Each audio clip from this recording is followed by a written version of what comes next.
똥탑 특별 확장판 시작하겠습니다.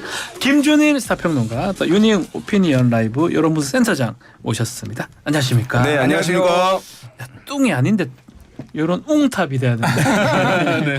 발음을 살짝 뭉개시고 똥을 정확하게 발음 안 하고 뚱 이렇게 하셨는데 자 뚱을 맡고 있는 이제 배종석 소장 지금 잠깐 조금 늦게 오실 것 같습니다. 자 오랜만에 이제 뵙습니다. 김준일 소장님, 예. 평론가님. 예. 자 이번 설 민심 그래도 키워드는 뭐였다고 봐야 됩니까?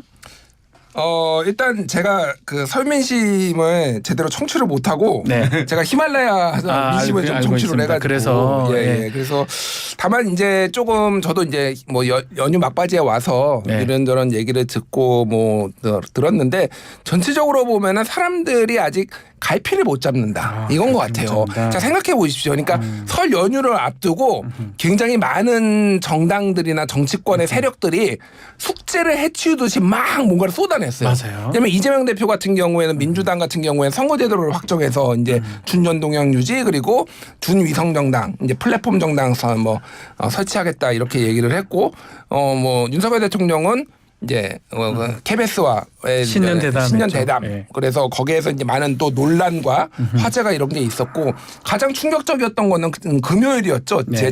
2주 전 금요일에 갑자기 합당. 그러니까 이게 아무도 예상 못했을 거야 아마 그때.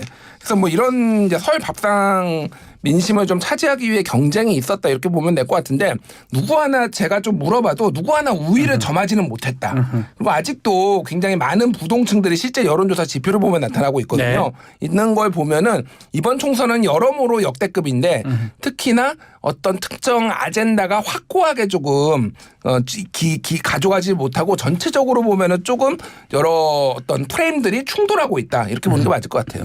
자, 뭐 우리 윤희용 센터장님 보시기에는 좀 키워드 어떻게 잡고 있습니까? 아무래도 뭐 총선 앞두고 있던 상황이었으니까 총선이 이제 뭐 주요 키워드가 아니었을까 싶고 거기에 연이어서 어쨌든 대통령 이제 신년 대담 이제 그것이 이제 어떻게 받아들여지느냐 그렇죠. 이 부분 있었고 또 한 가지는 물가 등 경제 상황이었을 거예요. 아마도 이제 많은 물품들을 구매하시는 분들이 많이 있었을 텐데 가격이 사실 많이 오르게 되면서 그런 이제 물가 경제 상황에 대한 것을 뭐 정치와 연관지어서 생각하시는 것들 이런 것들이 이제 좀 있지 않았나 생각됩니다.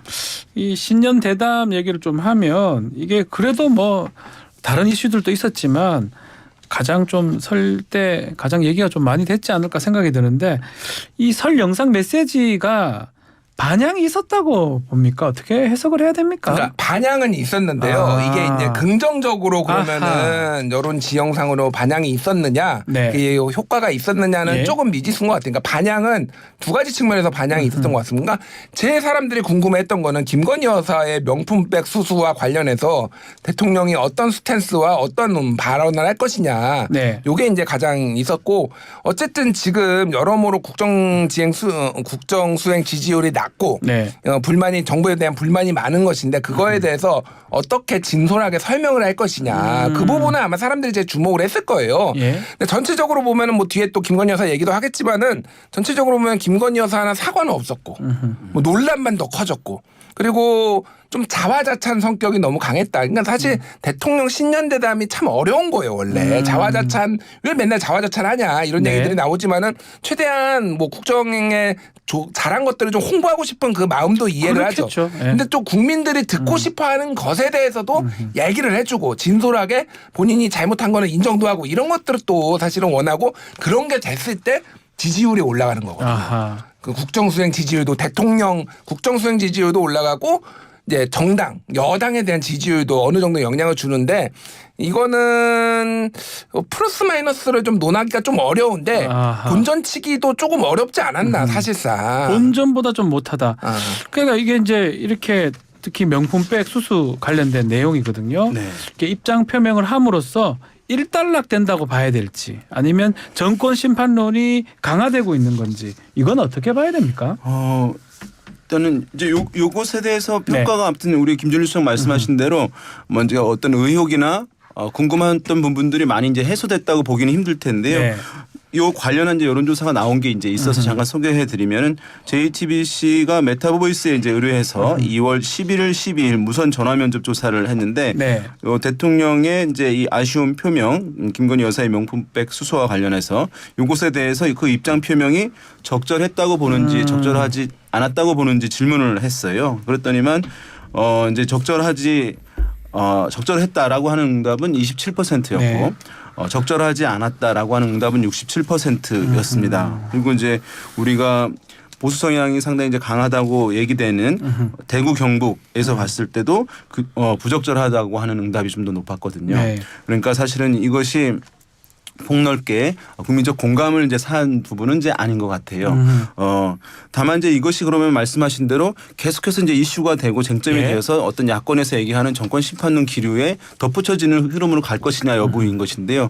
일단 이것이 쟁점화가 사실 잘 안 될 가능성도 있어 보여요. 왜냐하면은 쟁점화가 되려고 한다면은 이 이슈가 누군가 계속 거론이 돼야 되는데 지금 보게 되면 어쨌든 대통령이 언급을 한 상황이니까 아마도 이제 뭐 일정 정도 매듭이 지어졌다. 완전한 어떤 해결은 아니지만 네. 그 이슈로서 그래서 이제 미디어에서 보도량이 사실은 거의 이제 줄어들고 있는 상황이고 네. 여권에서 이 사안에 대해서 언급하던 분들이 있는데 사실은 수위 조절을 확실히 하고 있는 그런 상황이고 야권도 공천 국면이다 보니까 사실은 이 문제를 부각하지 않고 있는 그런 상황이어서 이슈가 죽은 것은 아니고 여전히 존재하고 있으나 그것이 이제 활성화되거나 쟁점화되지 않는 그런 상황이 당분간은 이제 갈 것으로 보이는데요. 다만 이제 이것이 그러면 계속해서 총선까지는 아무 영향을 미치지 않고 갈 것이냐의 부분에서는 이제 불확실한 부분인데 네. 이렇게 볼 수 있겠죠. 만약에 야당에서 이것을 이제 특검법을 김건희 여사에 대한 그렇죠. 특검법을 재의결을 시기를 어쨌든 앞당겨서 그것이 통과 여부를 떠나가지고 이슈화를 할 것이냐. 그러면 이제 연결지어서 부각될 수 있거나 지금 보면은 이제 어제 대대적으로 보도된 것이 이제 이재명 대표의 부인 대해서 이제 김혜경 씨. 김혜경 씨에 대해서 이제 뭐 카드로 기소가 된 부분들이 있잖아요. 그러면은 이것이 계속 이슈가 될 가능성이 있잖아요. 그러면 민주당에서 아마 맞불로 다시 이것을 정치 쟁점화할 가능성이 있을 수 있다는 점. 이런 부분에서의 어쨌든 이후에 이슈의 생명력, 뭐 또는 이제 쟁점화 여부가 판단될 것으로 보입니다. 네, 짧게 이제 보론을 하자면은 평론가님. 말씀하신 것 대부분 동의하고요. 그러니까 이거는 이제 제가 정부 여당 입장에서 좀 말씀을 드리면은 이제 리스크 관리, 해지 뭐 이런 거가 지금 들어가야 되는 상황이에요. 그런데 지금 정부 여당 쪽에서 이거를 언급하거나 그러면은 이게 기사화가 됩니다. 예를 들면은 김채환 국가공무원 인재개발원장이 디올백 요 관련해 명품백 관련해서 현금이 40억이 있는데 뭐 300만 원짜리 거 놓고 갔다고 눈에 들어오겠냐. 뭐 이렇게 부자인데 뭐 그거 받는 게 뭐가 문제야. 뭐 이런 식으로 공무원이 그것도 정치인도 아니고 공무원이 얘기를 했단 말이에요. 이분은 뭐 이제 여러 가지 유튜브 전에 임명될 때부터 유튜브로 이제 논란이 된 건데 이거를 본인 유튜브에서 지금 했다라는 거예요. 그러니까. 그래서 이게 공무원이 이런 식으로 하는 게 적절하냐. 그러니까 이런 거 하나하나가 사실은 그러니까 좀 심하게 얘기하면 정무적 바보다 이거는.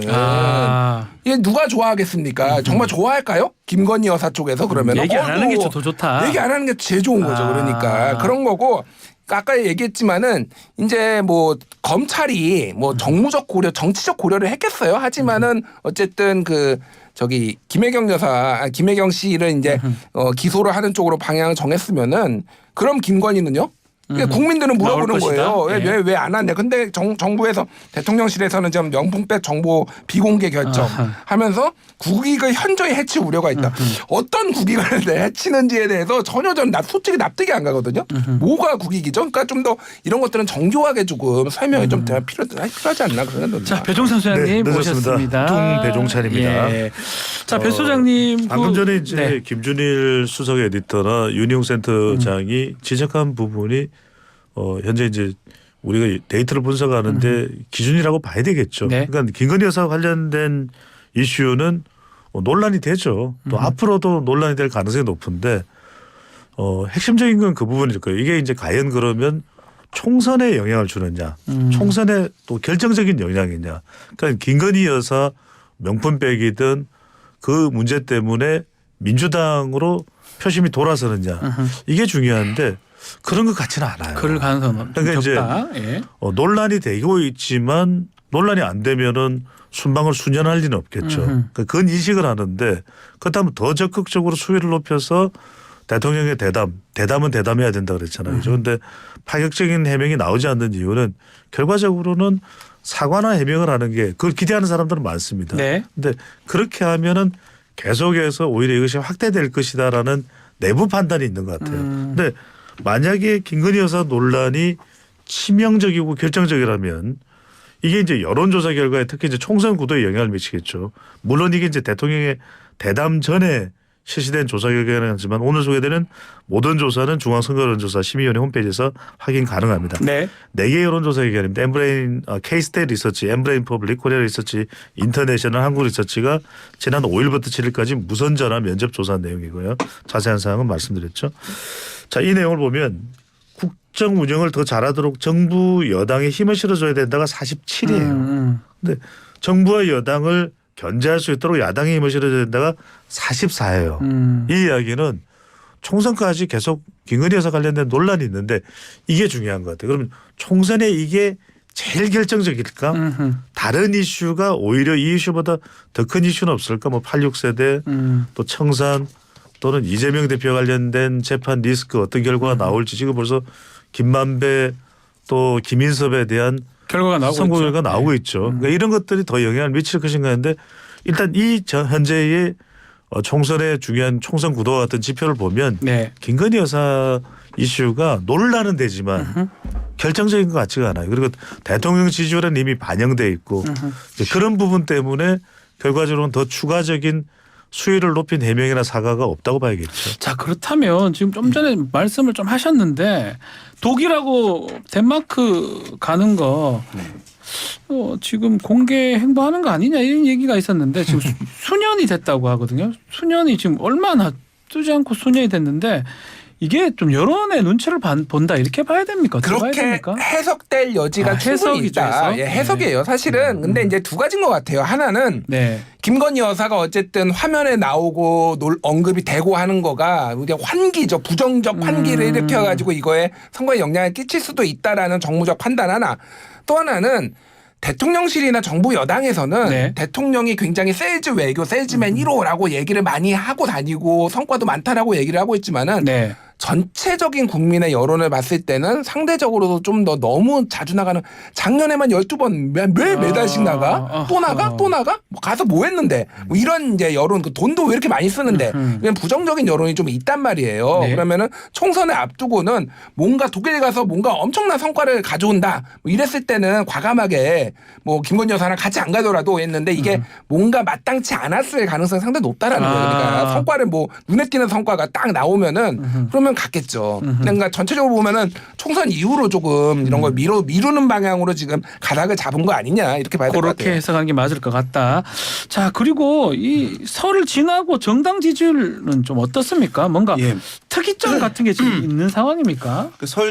우리가 명절 때 뭐 민심이 세대와 지역이 모여서 뭐 변동이 있다라고 뭐 얘기를 많이 그런 얘기 하지만 요즘에는 이제 많이 없지만 그럼에도 불구하고 이제 사실 이런 경우에는 설 지나고 조사 결과들을 말씀드리는 게 맞잖아요. 네. 딱 한 가지가 이제 조사가 나왔어요. 그래서 아까 말씀드린 JTBC 메타보이스 조사였는데 그러니까 설 연휴 끝물에 조사를 한 거예요. 설 지나고 연휴 끝에.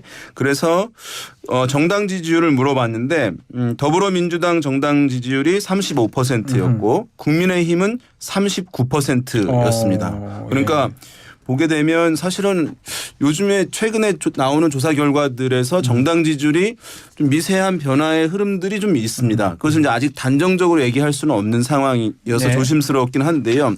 사실 오랫동안 한 뭐 수개월 동안 정당 지지율에서 더불어민주당 제1야당이 매우 이제 확실한 우세의 흐름들이 뚜렷하게 이어져 왔었던 것이었거든요. 네. 그런데 그 격차가 좀 줄고 오히려 이제 국민의힘의 정당 지지율이 소폭 이제 상승하게 되면서 어떤 조사들은 더불어민주당과 국민의힘이 차이가 없거나 국민의힘이 오히려 수치상 더 높게 나오는 조사 결과들이 요 근래에 좀 많아지고 있는 흐름들이 있어서 최근 들어서 어떤 선거 캠페인 차원에서의 이제 여야 간의 활동 이것들이 좀 대중들에게 영향을 주고 있는 것 아니냐라고 하는 분석이 나오고 있습니다. 여기 메타보이스가 JTBC 의뢰로 네.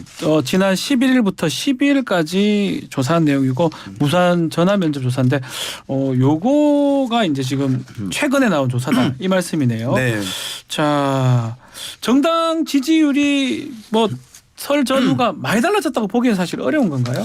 저는 네. 지금 어느 정도 주목할 만한 네. 변화가 지금 이루어지고 있다라고 봐야 될 것 같은데 저희가 여러 번 요거와 관련해서 얘기를 했는데 총선 지표를 보는 어떤 중요한 그 어떤 바로미터로서 정당 지지율이냐 이를테면은 정권 견제론, 심판론. 정권 지원론이냐 뭐 이런 여러 가지가 있었잖아요. 네.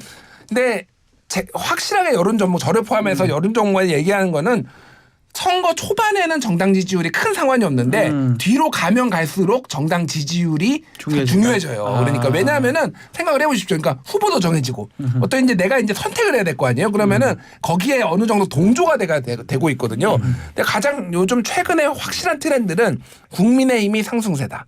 정당 지지율은 네. 국민의힘이 상승세입니다. 그래서 엠브레인 퍼블릭, K스탠 리서치, 코리아 리서치, 한국 리서치 자체 조사 2월 5일에서 7일 무선 전화 면접 조사 보면은 지금 정당 지지율이 국민의힘이 2월 둘째 주에 37%, 민주당은 30인데 네. 그 전주를 보면은 국민의힘은 33이었어요. 네. 33에서 2주 사이에 33에서 37. 민주당은 30에서 30. 답보상수다. 그러네요. 이게 정확하게 지금 그러니까 어떤 거냐면은 뭔가 역동적으로 뭐가 일어나고 있다.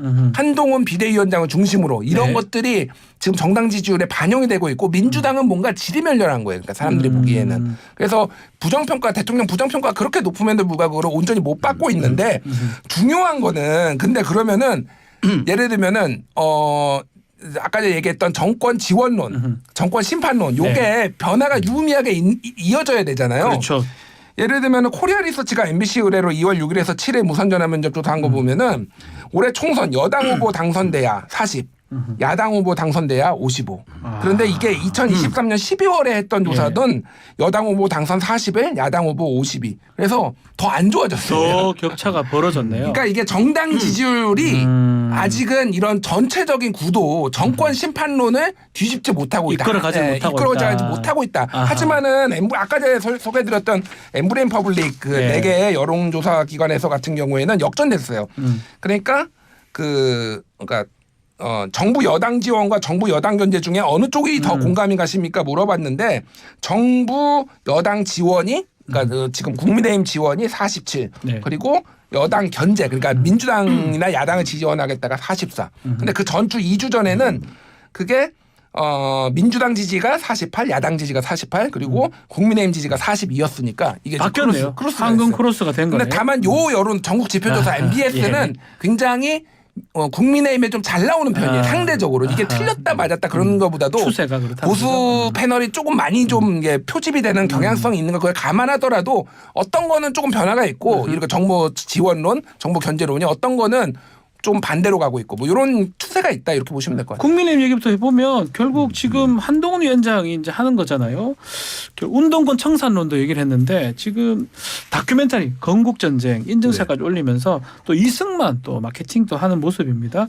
이게 선거 전략상 좀 먹힌다 이렇게 봐야 됩니까?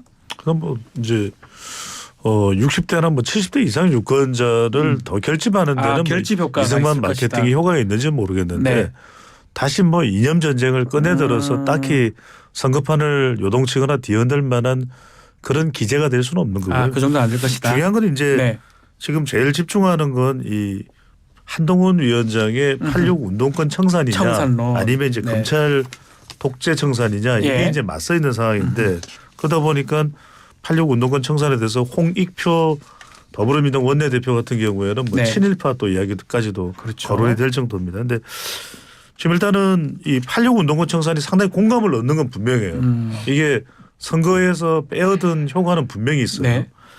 그러니까 아까 말씀드렸던 그 4개 여론조사 기관의 조사 결과를 보면 86 운동권 청산론에 대해서 공감한다가 51, 공감하지 않는다가 38이에요. 근데 이게 왜 효과가 있느냐 하면은 결국 민주당 현역 또 이제 도전하는 후보자들 중에서는 상당수가 또 86 운동권이 있어요. 네. 그러다 보니까 이제 직접적으로 이제 평가의 대상이 되는 투표 대상이 되는 후보자들이 이 주장과 이제 관련이 돼 있는 거죠. 그런 면에서 이 86 운동권 청산론 보면은 20대에서도 공감한다가 높고 40대에서도 심지어는 오차 범위 내지만 높을 정도예요. 네. 50대에서도 높고 그러니까 이게 전 세대가 국민의힘이 좀 취약한 유권자층에서 먹힌다. 서울에서는 49%가 공감한다고 39%가 공감하지 않는다니까 서울 지역에서도 먹히는 거거든요. 네. 이제 검찰 독재도 마찬가지로 공감도는 상당히 높습니다. 공감한다가 58%, 공감하지 않는다가 35%. 자, 공감한다가 58, 공감하지 않는다가 35면 어떤 지지율하고 또 비슷하다는 냄새가 나요. 대통령 지지율이 거의 가네요. 그러니까 이게 검찰 독재를 좋아할 리는 어떤 유권자나 응답자들도 만무하겠죠. 누가 독재를 좋아하겠습니까? 그런데 이제 문제는 뭐냐면 검찰 독재에 대한 공감도도 높은데 이게 실제 선거에서 먹힐지가 여부예요. 그래서 다 대규모로 뭐 300명 후보자 물론 이제 비례 후보자들까지 포함해서 근데 300명 이상이 되겠죠. 그럼 그 사람들이 다 검사들이다. 네. 그러면 이게 상당히 이제 효과를 발휘할 수 있는 주장인데 최근에 이제 뭐 27명인가요? 단수 공천한 사람들을 보면은 용산도 아니다. 검사도 아니다. 그러니까 이렇게 되면 직접 대상자는 아닐 수 있어요. 이게 이제 윤석열 정부나 윤석열 대통령에 대한 평가는 될지 몰라도 후보자에 대한 직접적인 평가는 안 된다는 점에서 이게 과연 검찰 독재 청산론이 실제 선거에서 작동될지 여부는 이건 좀 지켜보고 더 살펴봐야 될 것 같아요. 자, 조금 전 김준일 평론가가 언급한 여론조사 그 관련해서 기간 언급이 좀 빠졌습니다. MBS 여론조사가 1월 8일부터 10일까지 조사한 내용이고요. 네, 중앙선거 여론조사 심의 홈페이지 참고하시면 됩니다. 이게 지금 네, 이제 윤영 평론가님, 네, 야당에서는 검사 독재를 심판하자, 네, 또 여당에서는 운동권 특권 세력을 청산하자, 심판하자 이제 이렇게 나오고 있잖아요. 네, 이제 그러면 뭐 운동권 특권 세력 청산하는 것이 이 시대 이제 시대적 과제인 것이냐 이런 논란들이 있어서 네. 사실 그것이 주요하게 호응을 얻기 힘들 것이다라고 보는 것이 대체적인 시각이고 지금도 그런 부분은 일정 정도 사실일 것 같아요. 그런데 원래는 선거에서는 이제 여당 같은 경우는 별다른 게 이제 내세우는 프레임이 없는 것이거든요. 네. 야당에서 계속 공격을 하는 것인데 지금 보면 야당에서 제기하는 프레임이 있고 검사 독재를 어쨌든 뭐 청산하든 심판하든 그다음에 근데 여당에서도 공격적인 프레임을 내세우고 싸우고 있다는 것 자체가 사실은 여당이 선거 캠페인을 이제 효과적으로 하고 있는 것이라고 얘기할 수가 있어요. 원래는 아무것도 없는 것이거든요. 효과적이다. 수세적일 수밖에 없는 네. 상황인데 네. 그럼으로써 이제 느슨해져 있던 이완돼 있던 보수층들을 결집하는 데는 일정 부분 이제 효과를 발휘한 것이고 계속 이슈의 주도권을 한동훈 위원장이 또는 국민의힘이 가져가고 있는 상황이에요. 근데 보면 야당이 사실은 이런 이제 대통령 임기 중반에 실시되는 선거에서는 야당이 이슈 주도권을 가져가면서 예. 선거를 사실은 굉장히 주변을 돌면서 뭐 잽을 날리고 하는 그런 이제 선거전이 이루어지는 것이 보통인데 지금은 오히려 야당이 여당같이 평가를 받고 수세적이고 방어적이고 네. 느리고 이런 모습들을 지금 보여주고 있어요. 그것이 사실은 최근에 이제 선거 프레임에 대한 시각 그 비율의 변화라든가 네. 정당 지지율의 변화 등으로 나타나고 있다. 반영되고 있고 효과가 사실 반영되고 있다 이렇게 보는 것이 맞을 것 같습니다. 지금 김준일 평론가 보시기에 지금 최근 민주당에서도 마찬가지 같아요. 지금 말씀대로 김건희 여사 의혹이나 이런 정권 심판론만 강조한 선거 전략은 이제는 더 통하지 않는다. 이런 우려의 목소리가 있는 것 같은데 이건 어떻게 봐야 됩니까? 그러니까 정권 심판론이 비등하고 그동안 민주당이 우세를 가지고 있다라는 평가가 있었던 이유는 아까 얘기했지만 대통령 국정수행 지지율이 너무 1년 넘게 30% 박스권에 있었잖아요. 긍정평가가. 부정평가는 네. 50% 후반에서 60%까지 이제 나오고 이게 이제 안 바뀐 거예요. 지금도 사실은 큰 틀에서는 안 바뀌었어요. 조금 요즘 긍정평가가 조금 올라가긴 했는데 예. 큰 틀에서는 안 바뀌었습니다. 그런데 이제 이게 소위 말해서 최병천 전 민주연구원 부원장의 표현에 따르면 감나무 전략이라는 거예요. 감나무 아무것도 안 전략이요? 하고 감나무 밑에서 예. 얘들이 부정평가가 높으니까 우리는 이길 수 있을 거야라는 건데 사실은 두 가지가 같이 되는 하나는 정권의 실정에 대해서 강하게 이제 지적을 하는 거 하나. 예. 그건 야당이 당연히 해야 될 일이고 그래서 우리가 대한 세력이다라는 걸 보여주는 건데 또 하나는 자기 희생. 그리고 자기 혁신 이게 있어야 되는 거야. 그러니까 네. 민주당은 그러면 이번 총선에서 그래 알겠어 정권을 심판하는 거 너희들 알겠는데 뭘 혁신하고 뭘 쇄신하고 있지? 라는 얘기했을 때 굉장히 취약한 부분이 있는 게 네. 여러 가지 논란 민주당 뭐 이를테면은 뭐 그게 사실이든 아니든 여러 가지 이제 뭐 방탄 정당 이미지라든지 뭐 돈봉투라든지 이런 구태 정치에 대해서 벗어나지 못한다든지 근데 그걸 대처하는 방식이라든지 그래서 그거를 이제 어떻게 그러면 정당 정치나 이 민주당 내부에서 쇄신을 할 것인가에 대해서 사실 뚜렷한 답이 없어요. 네. 그러니까 뭐 제가 보기엔 그렇습니다. 그러니까 뭔가의 그런 해법을 내놓아야 되고 우리가 이런 걸 하겠습니다. 이를테면은 저는 뭐 예를 들면 겁니까? 뭐 의원 세비 뭐 논란이 되고 있으니까 영국처럼 외부위원회에서 그러면 결정하게 하겠습니다. 뭐 이런 식의 뭐 정치개혁 이슈라든지 뭐 이런 것들을 좀 던지면서 주도를 해야 되는데 네. 너무 정권 심판론에만 지금 매몰되고 있다. 이런 좀 지적을 안 할 수가 없는 거죠. 그 좀 전에 우리 김준일 평론가가 얘기한 대통령 그 직무수행 평가 부정률 63, 긍정률 29, 한국갤럽이 자체 조사한 내용이고요. 1월 30일부터 2월 1일 무선 전화 면접 조사로 한 내용이 이제 그 내용입니다. 자, 잠시 광고 듣고 다시 4부로 오겠습니다. 여론동탑 김준일, 윤희욱, 배종찬 소장과 함께하고 있습니다.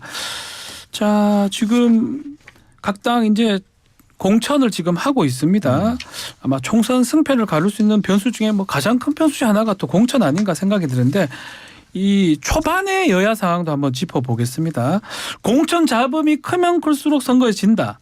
또 공천을 먼저 잘 끝내야 이긴다. 이런 속설도 있잖아요. 뭐 좀 말씀 주십시오. 되게 이제 보면은 우리가 정당에서는 정당은 다양한 목소리가 있는 곳입니다라는 네. 얘기 많이 하잖아요. 정치인들이 갈등이 있을 때 얘기하는데 네.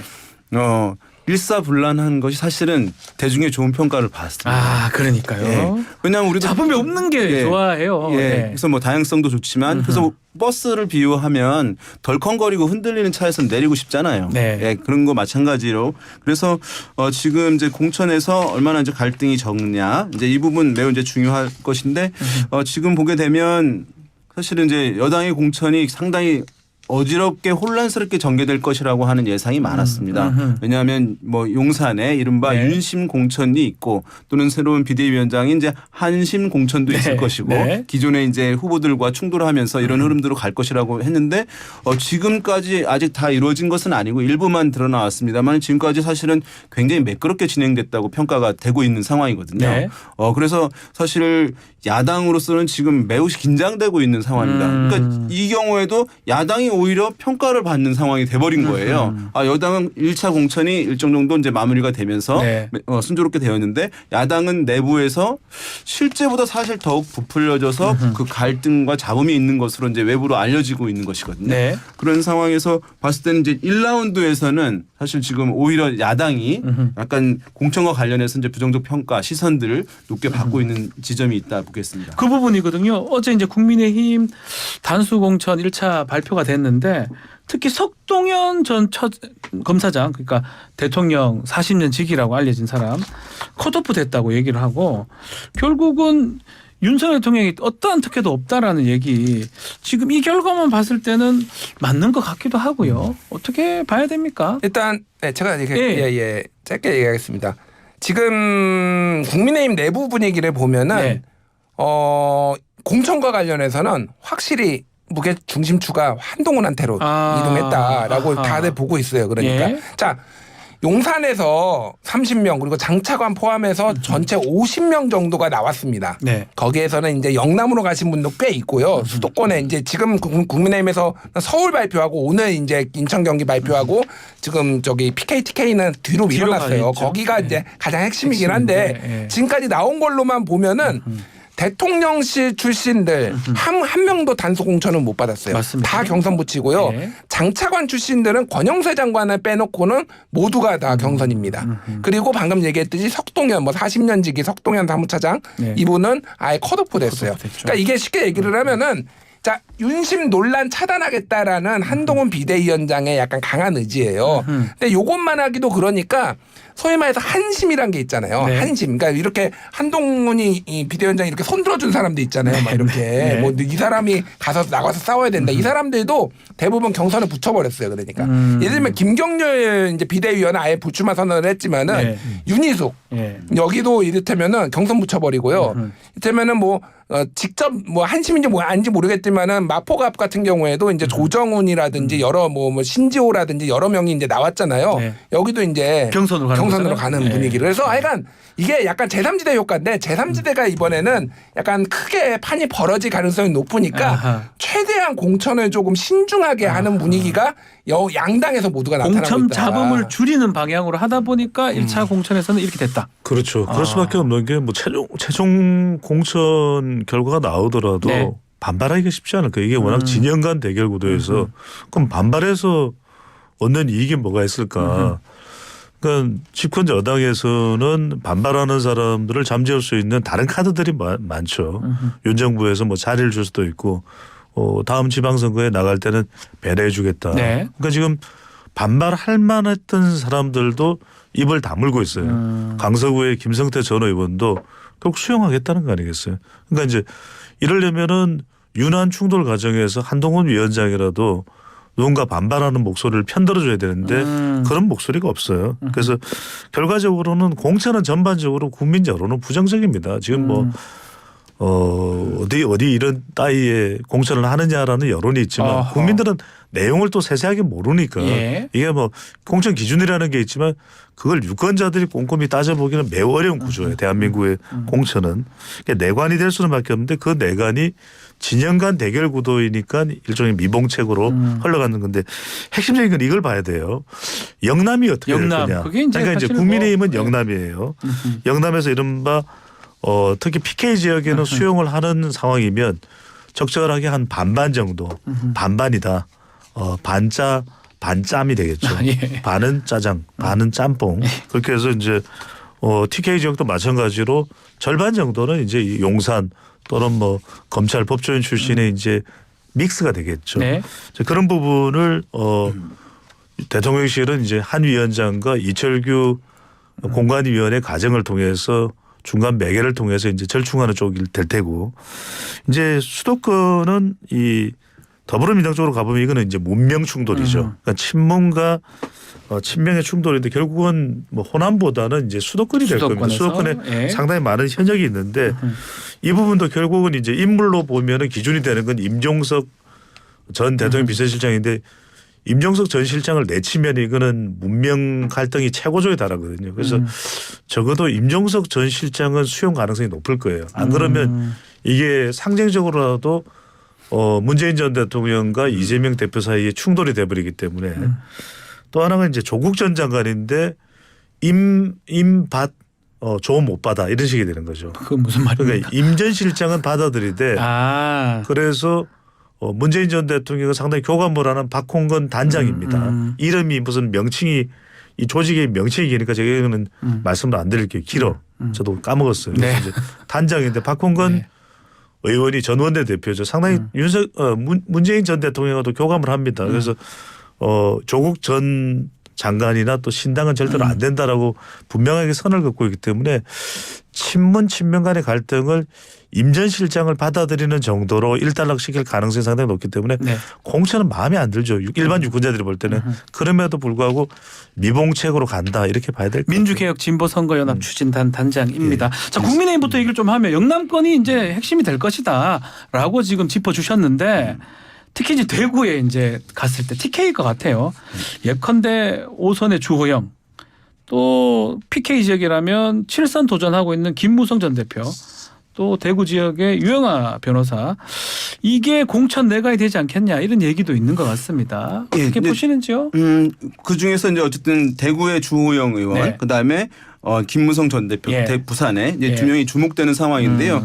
이 두 사람은 이제 지금 보도에 나오는 것으로 보면 공천을 받지 못하더라도 이제 무소속 출마 의지를 이제 밝히고 있는 그런 상황이에요. 그 이제 강도가 어느 정도일지는 알 수 없지만 네. 그래서 이제 이 부분에 대해서 하게 되면 이게 이제 과거에도 그랬습니다만 어떤 동정론과 결합될 수가 이제 있는 것이니까 그러면 어쨌든 성과를 개인으로 나와도 되는 것인데 이번 판에서는 더욱 주목되는 것이 무엇이냐면 지금 이제 이준석 대표 중심으로 해서 개혁신당이 있는 상황이기 때문에 그 기류와 맞물리느냐 여부가 사실은 매우 핵심 포인트라고 할 수가 있습니다. 그래서 TK 지역에서 또 PK 지역에서 현재의 이제 국민의힘으로부터 배제가 당한 어떤 이제 유력 정치인들이 있고 그것이 지역에서 신망이 제법 나쁘지 않은 상황이고 그래서 이제 그 배제를 당했다라고 하는 비판론 그래서 동정론이 결합되는데 그러면 개혁신당에 입당을 하게 되면 상당히 파이가 커지게 되는 흐름이고 설사 입당을 하지 않는다 하더라도 무소속으로 나왔고 개혁신당의 흐름과 사실 맞물게 되면 일정 부분 그 지역에서 뭐 의미 있는 득표율로 전환되는 이제 효과를 가져올 수 있는 상황이기 때문에 네. 그 주호영 의원, 김우성 전 대표 어떻게 이제 결정이 될 수 있을지 모르겠습니다만은 배제 가능성도 제법 있지 않냐라고 하는 이제 물갈이를 많이 하려고 하는 시각도 있습니다만은 어쨌든 그 결과에 따라서는 방금 말씀드린 이제 그 TK 지역, PK 지역에서 이 개혁신당 이런 유세와 연관될 것이다 이렇게 볼 수 있겠습니다. 네, 이거에서 짧게 말씀드리면은. 소위 말해서 제3지대가 이제 빅텐트가 됐잖아요. 개혁신당. 그렇죠. 이게 좀 미묘하게 정당별로 조금 흐름이 달라요. 양 정당에 반응하는 방식이. 쉽게 얘기를 하면은 국민의힘에서 공천에서 탈락 컷오프 되거나 이런 분들은 개혁신당으로 안 갈 가능성이 조금 높아졌어요. 빅텐트가 되면서 여기는 무소속으로 나와서 왜냐하면은 이제 그겁니다. 만약에 대구 다른 데도 아니고 대구다. 대구에서 이렇게 나왔는데 개혁신당으로 가면은 여기에는 뭐 이낙연도 있고 김종민, 조홍천 뭐 이런 분들도 있단 말이에요. 물론 이준석도 있지만은 그러면은 유권자들이 이제 판단하는 거예요. 누가 더 싫어? 윤석열이 더 싫어? 예를 들면은 뭐 이준석, 이낙연이 더 싫어 했을 때 상당히 어려운 문제가 될 수가 있어서 전체적인 흐름은 그리고 또 하나는 지금 여권은 탈당이 굉장히 적을 것 같아요. 네. 이번에 왜 그러냐 경선에 불복하던 게 여당 프리미엄인데 소위 말해서 자리가 많아요.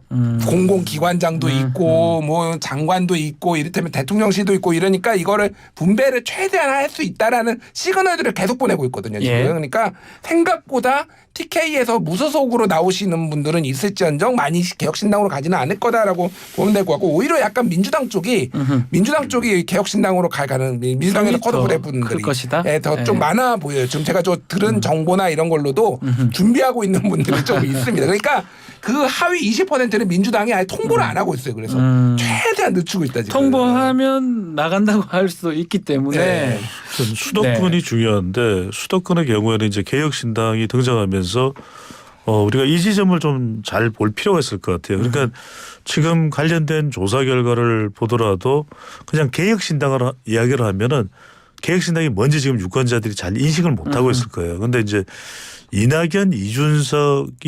이준석, 이낙연이 통합한 정당이다라고 할 때는 이게 빅텐트에 대한 기대감이 이제 여론조사에서는 응답자, 투표에서는 유권자들에게 이제 작동이 될 수가 있겠죠. 그러니까 두 자릿수 정도의 지지율과 득표율이 가능하다라는 것은 어떤 동기부여가 되냐면 득표 15% 이상은 선거 비용이 보전이 돼요. 그렇죠. 15%가 너무 중요합니다. 그럼 내가 출마할 수 있을 텐데라는 것이 되는 것이고 그리고 이제 민주당의 경우에는 방금 전에 김 수석 에디터께서 말씀을 잘해 주셨는데 TK 지역의 경우에는 만약 개혁신당으로 옮겨간다면 당선 가능성도 그렇게 높지 않은 데다가 영남 지역에서 배신자 프레임이 이제 더 씌워질 수밖에 없죠. 그렇게 되면은 추가 기회를 상실하게 될 가능성도 상당히 높아지게 됩니다. 그런데 이제 민주당의 경우에는 당 내에서 세신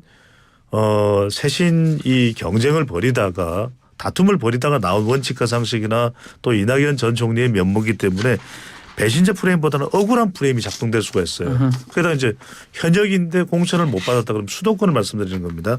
수도권에서는 적어도 개혁신당이 두 자릿수 정당 지지율에 자신이 가지고 있는 지역 경쟁력까지 합하면 다자 대결 구도에서 이길 수도 있겠다. 당선될 수도 있겠다는 판단을 내릴 수도 있어요. 그 판단. 실제 우리가 박지훈 변호사가 특히나 잘 기억을 할 텐데 95년이었는데 자민련이 기억이 잘 안 납니다.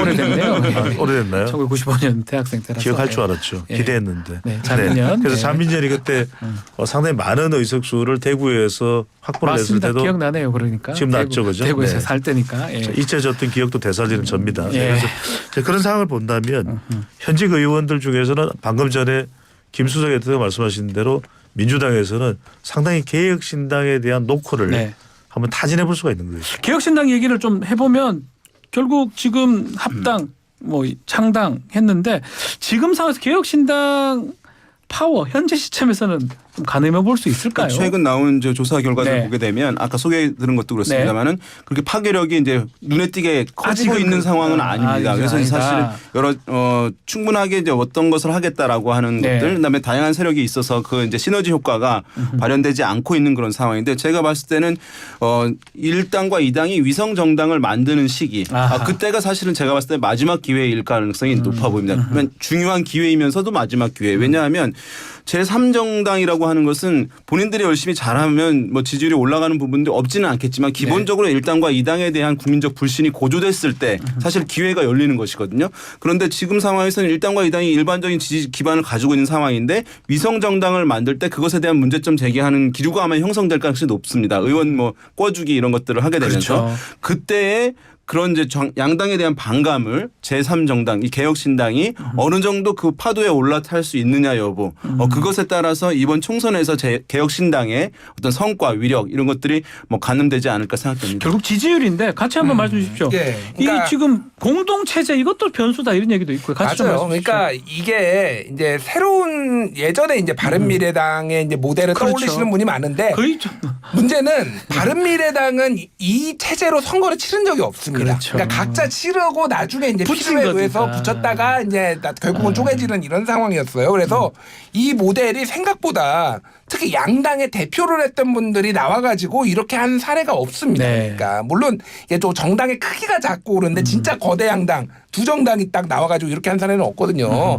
그러니까 상당히 이제 실험적이다라고 볼 수 있는데 이제 사실은 이거의 이제 성격을 이렇게 이제 뭐 규정을 하자면은 반윤 반명령대. 그렇죠. 예, 반윤 반명령대가 사실은 맨날 뚜렷해요. 사실은 윤석열도 싫고 이재명도 싫고 그래서 이제 나왔다라는 건데 이제 뭐 재밌는 방송에 나와서 이제 재밌는 표현들이 많이 나왔는데 국공합작 이런 얘기가 나오는데 그러니까 일제와 싸우는 거대 양대 정당의 부패와 싸우는 뭐 국민당과 공산당도 손 잡았잖아요. 그리고 예를 들면 나치와 싸우는 미소연합 뭐 이것도 그러니까 지금의 가장 시급한 과제가 이 양대 정당에 문제가 있다라고 이제 보시는 분들이 얼마나 많이 공감을 하느냐가 중요한 것 같습니다. 그래서 뭐 외계인과 싸우는 지구연합 뭐 이런 얘기를 나와요.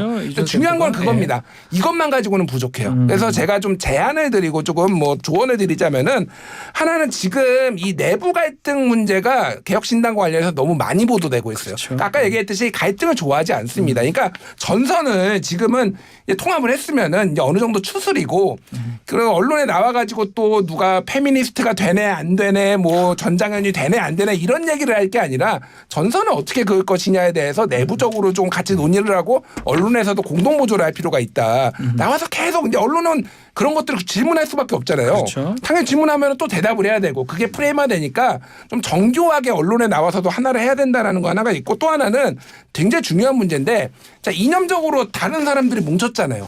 여기에서의 그냥 반면 반명연대가 아니라 이거의 핵심 가치를 뭘로 볼 것이냐. 저는 여기에서 이제 자유주의 연대라고. 자유주의 연대. 왜 그러냐면은 이제 리버럴리즘이나 자유주의인데 무슨 얘기냐면은 윤석열 대통령의 친윤의 탄압을 피해서 나온 이준석과 그리고 이를테면은 뭐 이재명 대표의 일방 독주 뭐 이게 이제 뭐 여러 가지 논란이 있고 뭐 동의하시거나 안 하시는 분도 있겠지만은 거기에 피해서 나온 사람들은 그러니까 정확하게 당론에 의해서 일사불란하게 움직이는 게 아니라 중요한 전책을 자유롭게 토론을 하면서 할 수 있는 이런 게 시대적 과제다라는 거를 사람들한테 설득을 할 필요가 있는데 그 부분이 아직 되게 미흡하다. 아직까지는 미흡하다. 제일 중요한 게 월요일 이제 제가 진행하는 프로그램에 이준석 대표가 출연을 했는데 제가 뭐 단도직입적으로 바로 물어봤어요. 뭐 깨지는 거 아니냐 이 정당이 빅텐트가 그랬더니 절대 그럴 수는 없다. 절박하다는 이야기를 하더라고요. 절박하다. 중에 핵심이 된 것 같아요. 어느 정당이 가장 절박하냐. 우리 박지원 진행자는 뉴스킹이니까 킹박이잖아요. 저는 이번 선거에서 제일 중요한 것은 절박이다. 절박. 얼만큼 그걸 인식하느냐. 한동훈 위원장이든 이재명 대표든 이준석 이낙연이든 절박한 그 심정이야말로. 그럼 가장 절박한 사람 누굽니까 그러면? 저죠. 아니면 좀 총선 구도에서 그 절박한 다 절박하지 않나요? 다 절박한 그러니까 것 같은데. 생존을 위해서 합친 것이니까 합친 것도 사실 예상을 뛰어넘는 것이었잖아요. 그렇죠. 근데 선거를 얼마 안 남고 다시 이제 뭐 폭파되거나 결별한다 이런 것들은 이제 상상하기 어려운 것으로 보입니다. 네.